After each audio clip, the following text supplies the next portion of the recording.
Greetings, everyone, and welcome to Launches Gone Wild. That is SpaceWeek with your host, Raw Space, on this Sunday, August 29th, 2021. Just kidding. So let's start out in the traditional manner, and then we'll get on to the crazy stuff.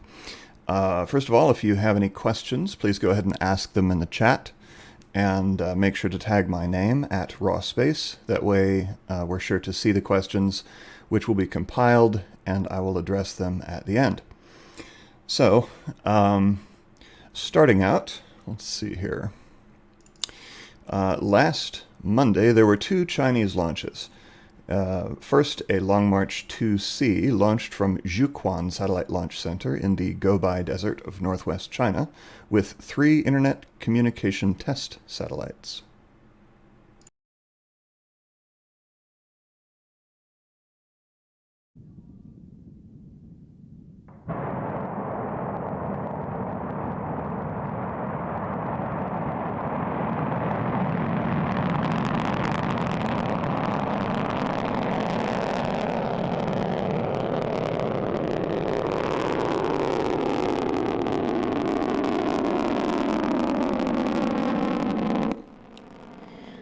Then, just 3.5 hours later, a Long March 3B launched from Xichang Satellite Launch Center amidst the mountains of southwest China with TJSW-7, another communications test satellite.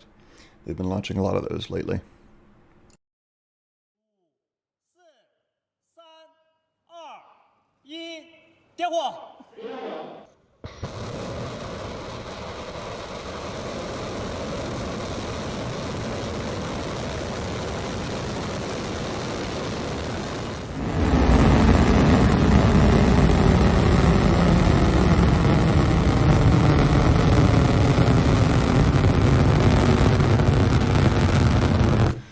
the sound of that one.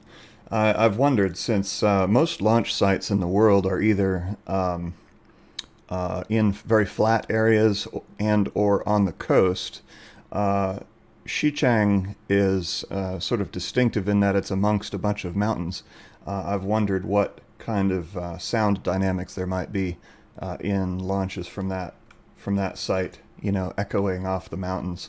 I'm sure it sounds amazing. Then on Thursday, trusty Jeff Bezos' Blue Origin had their 17th successful New Shepard launch, this time with scientific and commercial payloads. T-minus 16 seconds, guidance internal. T-minus 10, 9, 8, 7, 6, 5, 4. Command engine start. 2, 1, 0.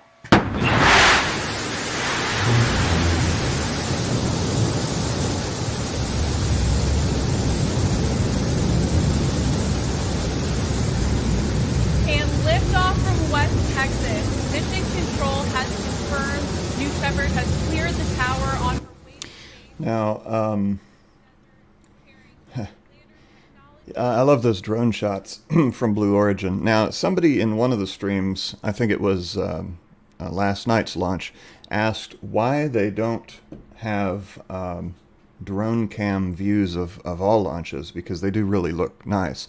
And I think that's primarily because, you know, for test launches like from SpaceX in Boca Chica and from Blue Origin's launch facility in West Texas, those are private facilities. They're not federal spaceports.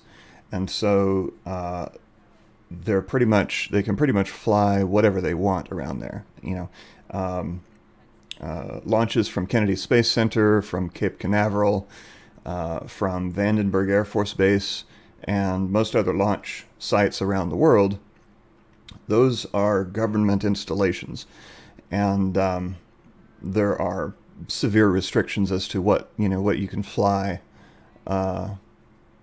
in those areas, and I don't. I mean, you know, you might be able to fly a drone, let's say, you know, 5 or 10 miles away, but that would be about it, and that's not very close to get a good shot. So that's probably the explanation there. But getting back to this particular launch, mounted to the outside of the booster was the NASA-developed DDL, or Deorbit Descent and Landing Sensor Demonstration, flying for the second time on New Shepard as part of NASA's Tipping Point partnership with Blue Origin. DDL is a sensor suite designed to help craft land with precision on the lunar surface. New Shepard provides a unique opportunity to test DDL with its suborbital straight-up, straight-down propulsive landing on a terrestrial landing pad flight profile.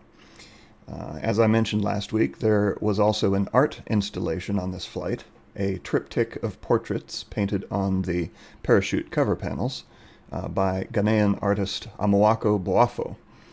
On board the capsule were an assortment of commercial payloads, including Oscar from the University of Florida, an experiment to turn bits of trash into useful gases in a microgravity environment. In all, the capsule experienced about 4 minutes of microgravity, ascending with a maximum speed of 2,232 miles per hour, or 3,592 kilometers per hour, to an apogee of 65.1 or 65.1 miles, or 104.8 kilometers above ground level. Now, bear in mind that the West Texas launch site of Corn Ranch is more than a kilometer, about 1.1 kilometers above mean sea level. So, because most launch sites are near the coast, this one is not. This one is pretty high in altitude. Since the booster separates from the capsule early, the booster's apogee is actually about 402 feet or 123 meters lower than the capsule. So the booster doesn't quite go as high as the capsule. And then when the booster comes back down, it uses air brakes as it descends, whereas the capsule uses drogues and then parachutes to descend much more slowly so they don't bump into each other. Let's see if we can fast forward to the landing here.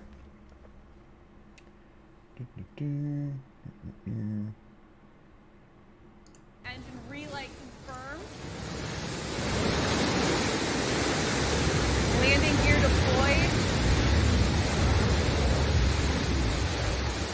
that beautiful hover.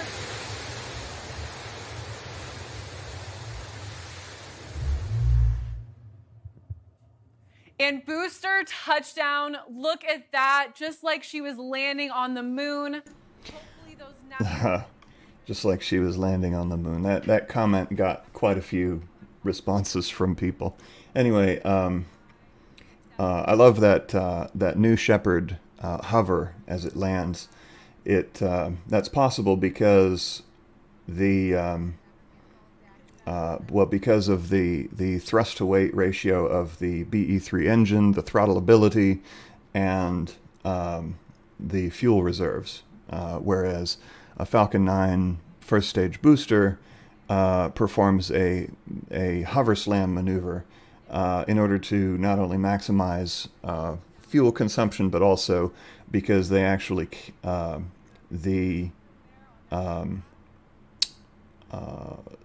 the engine is actually too powerful. They can't throttle it down enough to perform a hover. It would actually start taking off again if they didn't do the hover slam. So they have to time it very precisely so that the rocket reaches essentially 0 miles per hour of descent velocity at the same moment that it reaches the landing pad. But they do it very well. So in any case, moving on. Oh yes, and then the landing of the capsule. That shot is incredible.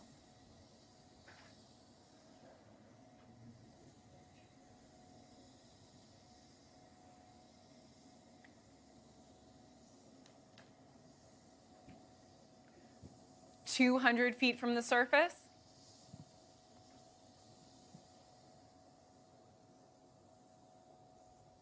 And touchdown of the crew capsule. I like that the final altitude of the capsule was negative 15 feet. No, it did not crater. I'm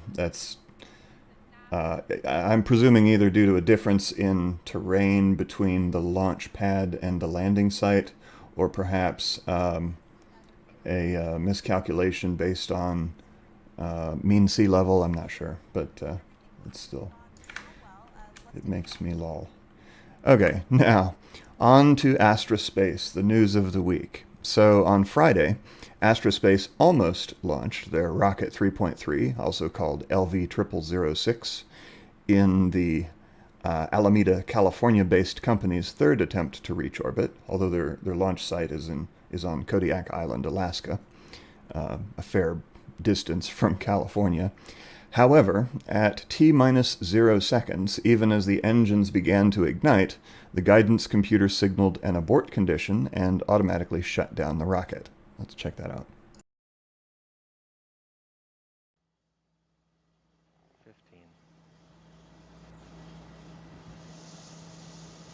Water on. 10, 9, 8, 7, 6, 5, 4, 2, 1. Mission 0. Abort. Back at idle. Yeah. So, boop and abort. However, 24 hours later, they did manage to get Rocket 3.3 off the pad in what has to be the craziest launch I've ever seen. Now, Starship was mind-blowing, but this launch was just unintentionally wackazoid. Let's watch the first few seconds, and then we can start picking it apart.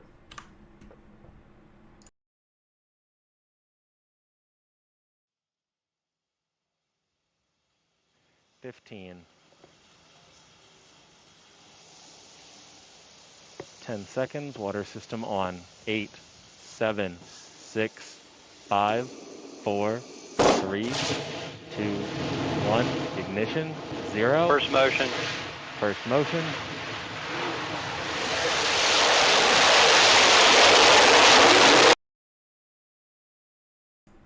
Okay, so what the heck happened here? According to Astra, 1 second after ignition, one of the 5 first stage engines failed. This caused the thrust to become off balance, and the rocket started to tilt away from the pad. When I saw that in the live stream, I was sure it was going to tip over and blow up. Moments later, though, the base of the rocket seemed to break free from the pad, or maybe from a stuck umbilical hose, and the rocket started sliding sideways away from the pad. Let's check out the liftoff sequence at 25% speed. Pay close attention to the bottom of the rocket right after the words "first motion" are spoken. What looks like a cable raceway or panel cover blows out and flips up against the side of the rocket. Feel free to giggle, by the way. I know the voices sound very drunk.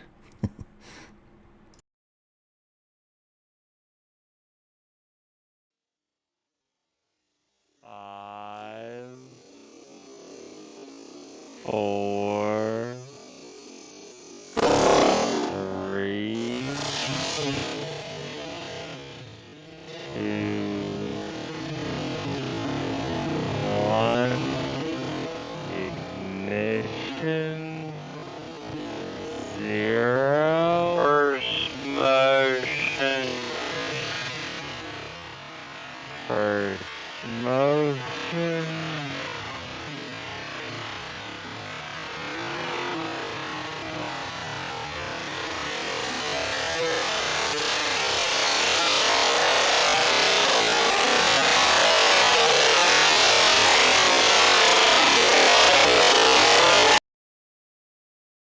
Good heavens, that noise. So, first motion. So yeah, not nominal at all. The screen filled with dust, and for a few seconds it looked like the rocket was lost. However, if we continue watching, miraculously, the guidance computer was able to recover from the very off nominal liftoff, and the rocket slowly began creeping upward. This can't really be understated, I don't think. The guidance computer did an amazing job, given the circumstances. Bravo, Astra Space. The rocket continued its ascent for... Woo! It was a bird. The rocket continued its ascent for 2.5 minutes, but since it had unsurprisingly deviated from its target trajectory, Mission Control issued a flight termination command when it was at about 30 kilometers in altitude, which turned off all of the engines. They did get some good rocket cam views of the receding coastline there, which you can see. So when the engines were cut off, the rocket immediately tumbled out of control, destined for a splashdown in the North Pacific. Let's go ahead and track forward to about here.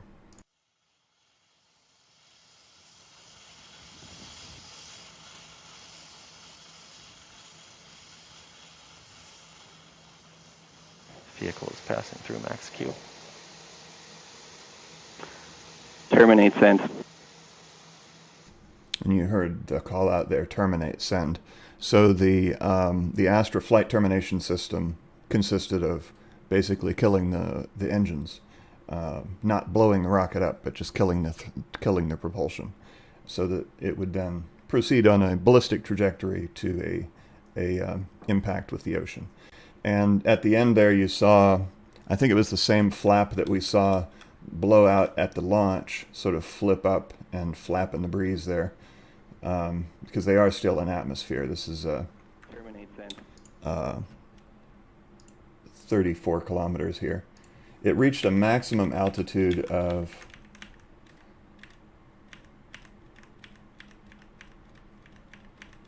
looks like 47 kilometers, because it was on an upward trajectory, but then they simply removed the propulsion.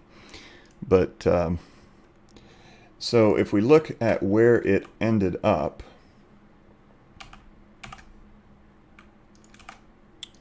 here was the projected ground track. So it landed, somewhere in that cone. And as might be expected in this circumstance, the memes started flowing after it happened. What is this one? What is this one? Oh yes. Before the memes, I wanted to show you the launch pad before and after. So we have here a couple of pictures, screen caps from the NASA spaceflight official coverage of the Astra launch. So kudos to them for that. But and also thanks to them for allowing Raw Space, myself, to rebroadcast it for y'all. But in any case, so this was before the launch. This was after the launch. You can see it kind of blasted a track to the right of the launch pad. Now, if it had been an engine on the opposite side that had failed, then quite possibly it would have drifted into the launch pad, and then it probably would have blown up and destroyed their launch pad, or their launch strong back, at least. Now, yeah, and then it toasted. It blew up a bunch of dirt and toasted the nearby grass, but otherwise not too much damage. It's a small rocket, you know. It's not. Yeah. So let's see. All right, now the memes. So I noticed Scott Manley started posting these, but I mean, you know, you have to have a healthy sense of humor. I mean, goodness knows Elon Musk does, and you know, Peter Beck ate his own hat. I mean, you have to have a thick skin and a healthy sense of humor in this business, because it's a tough business, and life is too short to be too serious. But anyway, this is just I guess a bit of a math joke. SpaceX versus Space Y.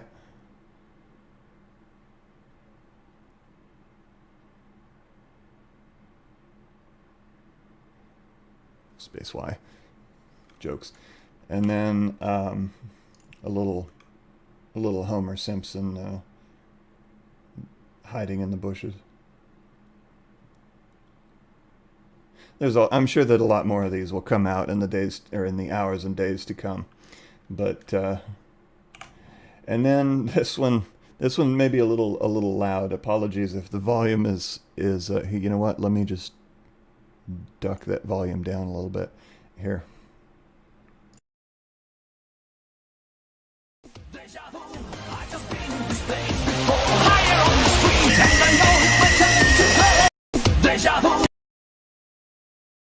Yes, it's a brief little one. So, moving on in SpaceX land, a few hours later, at 3:14 a.m. this morning, in fact, much to my chagrin, a Falcon 9 launched Dragon 2 cargo mission CRS-23 toward the ISS.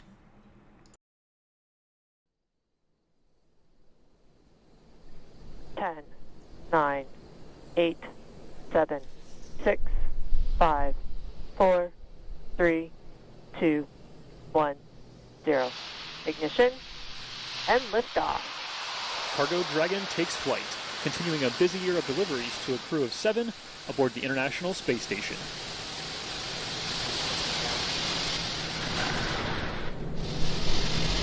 Stage 1 chamber pressure is nominal. Completely nominal launch. Let's see.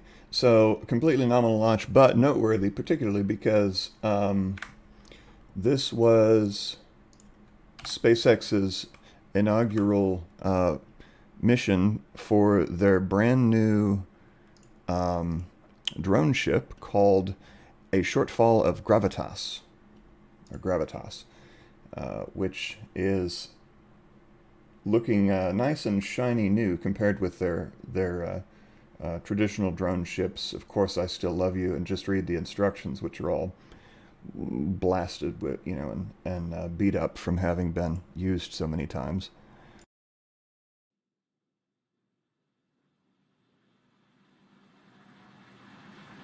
Stage 1 landing leg deploy.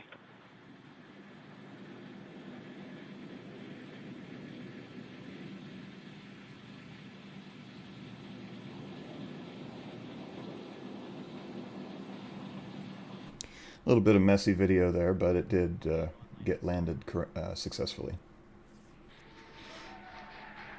And that is the 90th. Someone asked if there were any people on the drone ship. Well, it is in fact a drone ship, so no, there are no people on the drone ship when the booster lands, but there are people that come and secure the booster to the drone ship before it gets, you know, carted back to shore, or port, I guess. And then in a deployment timed perfectly with the orbital sunrise, Dragon CRS-23 was released on its way to the ISS. You know what, let's speed this up a little bit. Boop. And that is a great view of Dragon separating from the top of the second stage. Now, I noticed during the stream that there are no IROSA solar panels in the trunk of the Cargo Dragon, but those are scheduled for launch later this year. Oh my gosh. Looking behind her. Oh, hey. She looks behind me. Oh, and there she looks. Sorry. Oh, I get a kick out of it. Okay, so yeah, they had this sort of Shaniquaception going on here that amused me greatly. It's just one of those video things that tickles my funny bone. Anyway, all right. So that is actually that is it for launches in the past week. Although there is one other thing, and that is that Elon Musk posted a video of a formation of jet aircraft flying over Starbase, which was pretty awesome. Let's check that out.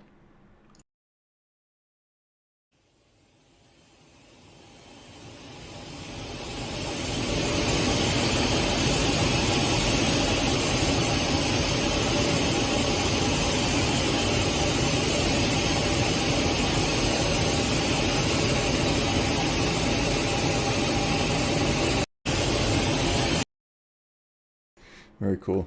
I'm sure the folks at on Lab Cam over at Lab Padre were going nuts when they saw that in the live stream. Looking ahead to this week, so that's it for last week. Looking ahead to this week, there we go. Tomorrow, Monday, August 30th, starting at 9:30 a.m. Eastern, 13:30 GMT. SpaceX Cargo Dragon CRS-23 arrives at the space station. Live coverage here on Raw Space. Possibly also on Monday at 8 p.m. Eastern, or midnight GMT, is an Electron launch of Black Sky 10 and 11 named Love at First Insight. However, the launch date has not been confirmed by Rocket Lab, so stay tuned for that. Usually by this point, if the launch provider hasn't publicly announced or formally announced the launch time, then it's not actually going to launch, but we shall see. On Thursday, September 2nd, there might be a launch of a Firefly Alpha rocket with the Magneto mission from Vandenberg Air Force Base in California. Again, this has not been confirmed by Firefly. And finally, on Friday, September 3rd, beginning at 10 a.m. Eastern, 1400 GMT, is Russian spacewalk number 49 to begin outfitting the recently delivered, or the recently docked Nauka science module on the ISS. There's going to be a series of spacewalks to perform external prep procedures to get Nauka ready for production, and this is the first one of them. So again, starts at 10 a.m. Eastern, and with the spacewalk beginning about a half hour later, and is expected to last about 6 hours and 50 minutes. Usually spacewalks are scheduled for between 6.5 and 7.5 hours. And that is actually it for this week. So I would like to take a moment to thank and welcome new channel members Rawthling Don Fleming and Rawthling Ziloga. Welcome to the channel, and thank you for your support. Let's move on to your questions. Let me go ahead and drag my question aggregation thingy. Okay, so looks like a little light on questions this week. Not nearly like last week, which was a veritable flood. But New Apollo says, "You look like my cousin." That's cool. I'm sure your cousin is a very handsome fellow. Kidding. No, actually, I'm sure your cousin is very handsome. Anyway. Moving on. Starwalk. Would those jets of water system be needed before the Astra rocket ignites? Jets could displace the thrust. So the concern there is that the aggressive looking, because normally when we see water deluge systems, which of course their purpose is to There's a lizard. Oh dear. Benu's chasing a lizard. Can you help me? I can't. I'm in the middle of a stream. You can get it. Just pounce on it. And don't kill it. Well, don't squish it. Just carefully grab it with. You got to be quick. We get these little skink lizards here, and they sometimes get in the house, and then Benu chases them around. Anyway, where was I? The concern regarding the water deluge system is that it might interfere with the thrust, because it's actually quite close to the bottom of the rocket, and the water deluge system is for the Alpha rocket is pointing up like kind of at a 45-degree angle, and okay, so Snow Kittens is saying that Firefly did confirm the 2 September date, and that they also confirmed that the stream will be partnered with Everyday Astronaut. I guess similar to how the Astra Space launch was partnered with NASA Spaceflight, which is of course not affiliated with NASA, the government agency. But so let's see, water system. So water deluge systems always begin flowing before the ignition of the engines, because once the engines ignite, that water needs to be there. The purpose of the water is to not only protect the it's to protect the ground equipment and the launch pad itself from the vibrations due to it's called a sound suppression water system. Supposed to protect the launch pad from damage due to the vibrations from the sound of the rocket. Also, the water helps to dampen the heat of the thrust, the heat of the exhaust, as it blasts against the concrete at the bottom of the launch pad.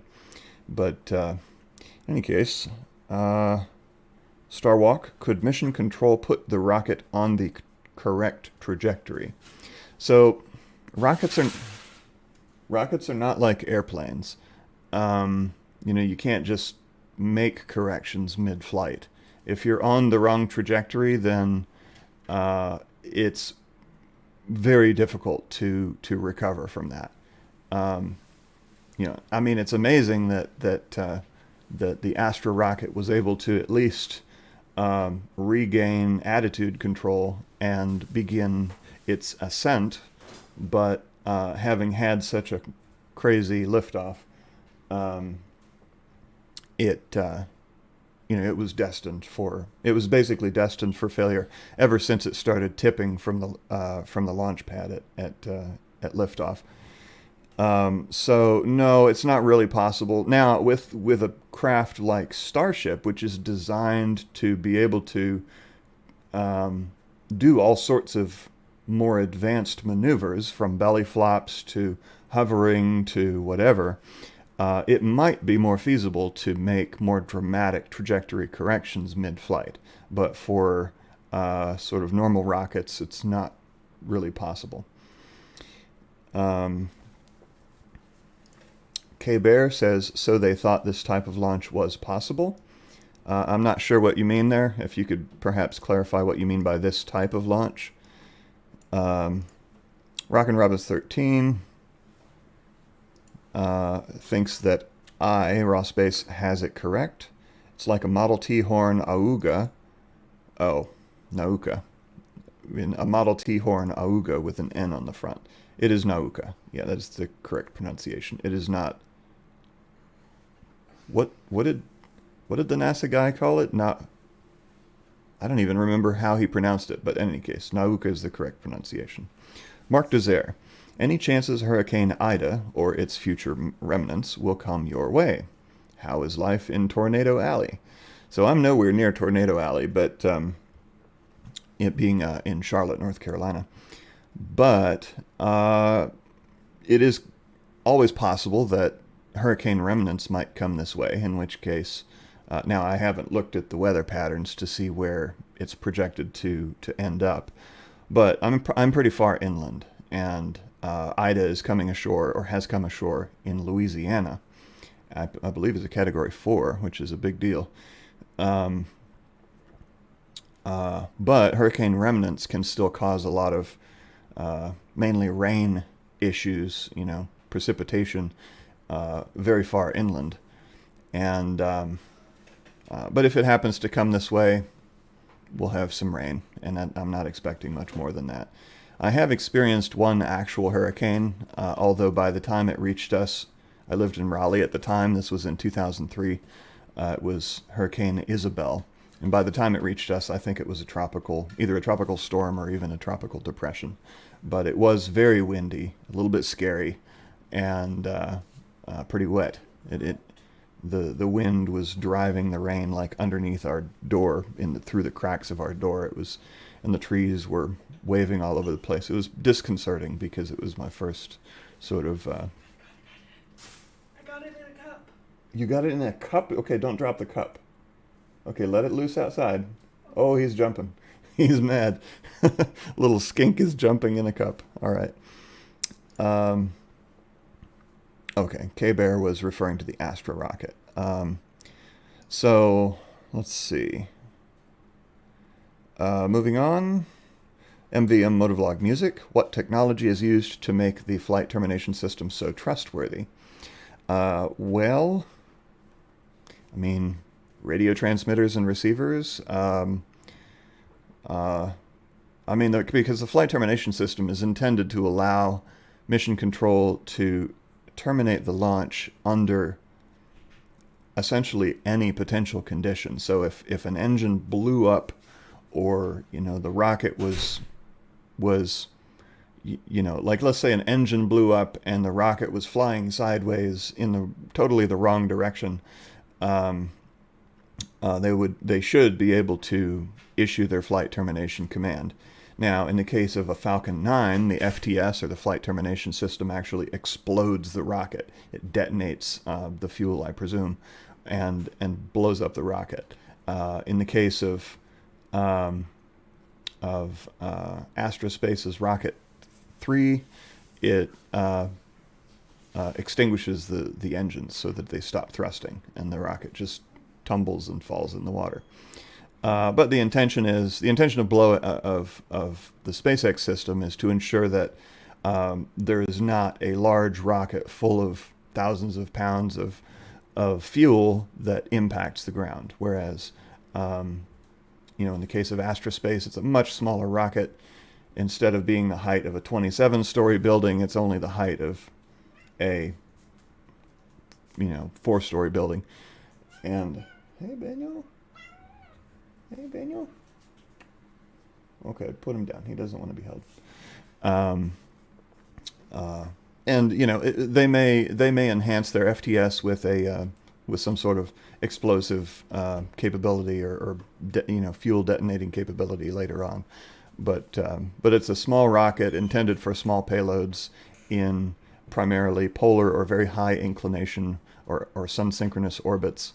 And its launch trajectory is always going to be over the Pacific. They can't launch to the north over Anchorage, so they launch to the south over the Pacific. And so there may not be a need to do anything more than simply turn off the engine so that it splashes down downrange. But all right, so let me take a look at the live chat. Oh, sorry, Mark. I know Bennu is he's a cat. He does what he wants. I have the Bennu cam up in the Starman stream, which, for those of you who visit the Starman stream, but most of the time he's not there. Sometimes he plops himself down and sleeps there for a little while, but most of the time he's anywhere else. He's in his cat tower, or he's in the kitchen, or he's on the floor somewhere, or he's upstairs in one of the bedrooms. It's very difficult to pin down the cat. So sorry. My daughter was holding him, and he was struggling, and I didn't want to have him be uncomfortable live on camera. So Rockin' Robbins points out that Astra Space's abort plan worked exactly as planned. You have to give them that. Yes. And I'm still very impressed by the performance of the guidance computer, being able to correct from that very serious, let me get my hand aligned with the camera, from that very serious tilt at liftoff. That was very impressive. All right, so let's see. I think that may be... Oh, I didn't really answer your question, MVM, regarding the technology used. I don't have any specific knowledge of like what type of transmitters or whatever are used, or how they're hardened against potentially contingent situations. Like, let's say an engine blows up and the rocket's flying sideways. Well, how do you ensure that you can still issue a command to a vehicle that's in a contingency mode, or that's suffered some sort of damage, or is breaking up or whatever? I actually don't have any. I'm not I don't work for any of the rocket companies, so I couldn't really tell you how that is engineered. But would be a fun rabbit hole to delve down at some point.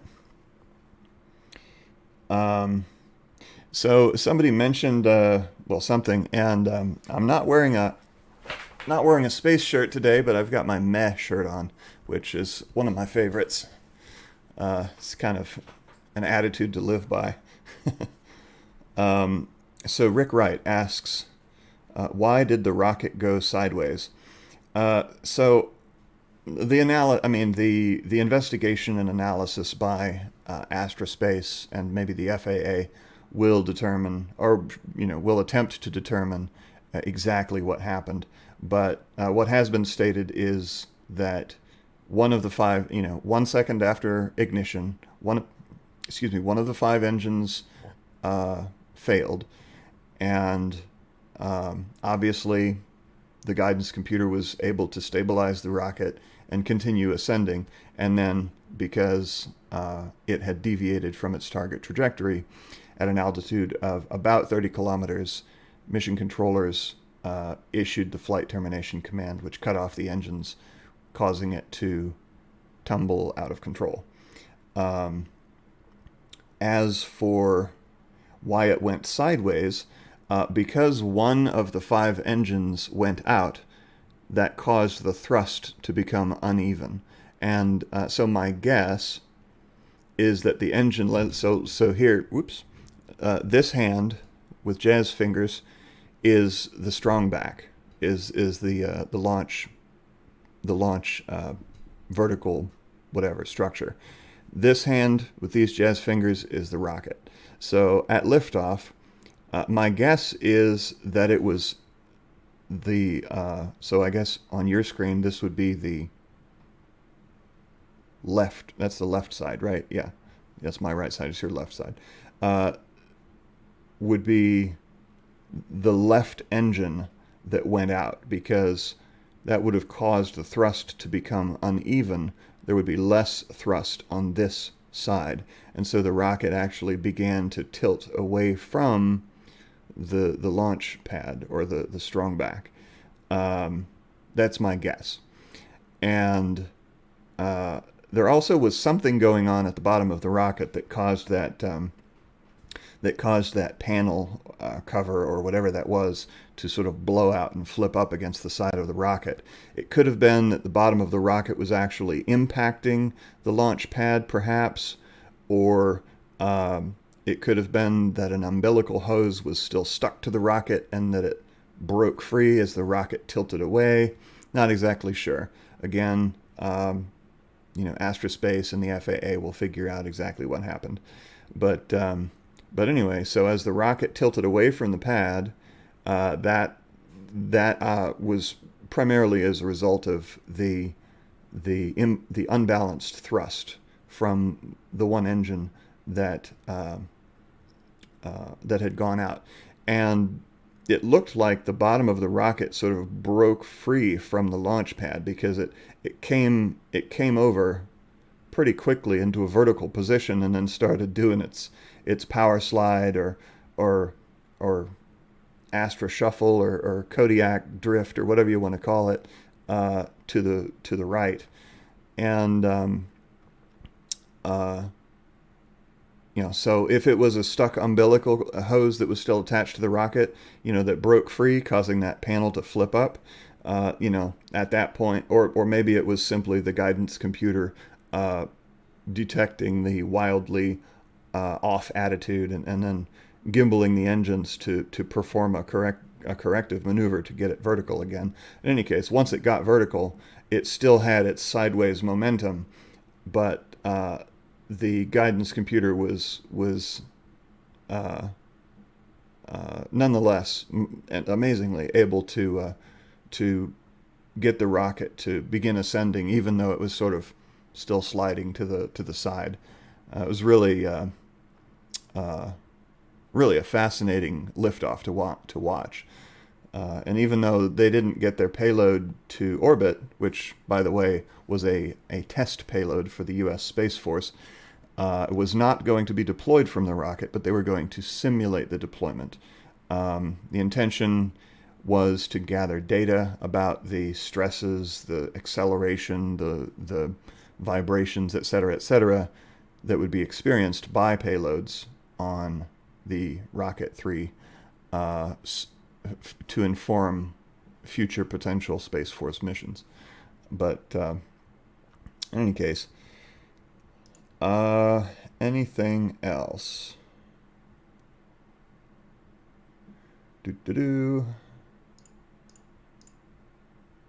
Okay, so I think that'll wrap it up for this week. It was a kind of a crazy one, but yeah, it gives us something to talk about, and so condolences to any of you who invested in Astra Space before these launch attempts.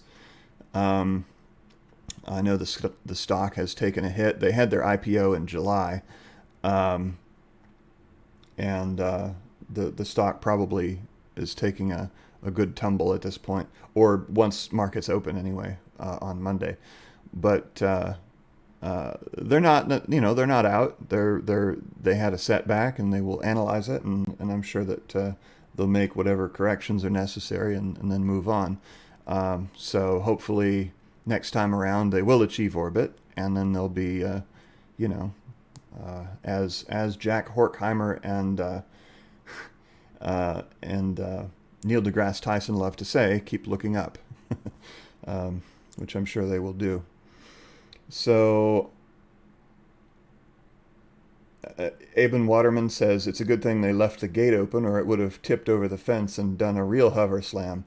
Yeah, it was interesting that there was a gap in the gate in the fence around the launch pad, just right right along the path that the rocket did its power slide. It just sort of cut a path right through the opening in the fence. It was really fascinating. Anyway, thank you all for coming, and have a great week. Keep it raw, and I hope to see you in the next live stream. Until then, bye-bye.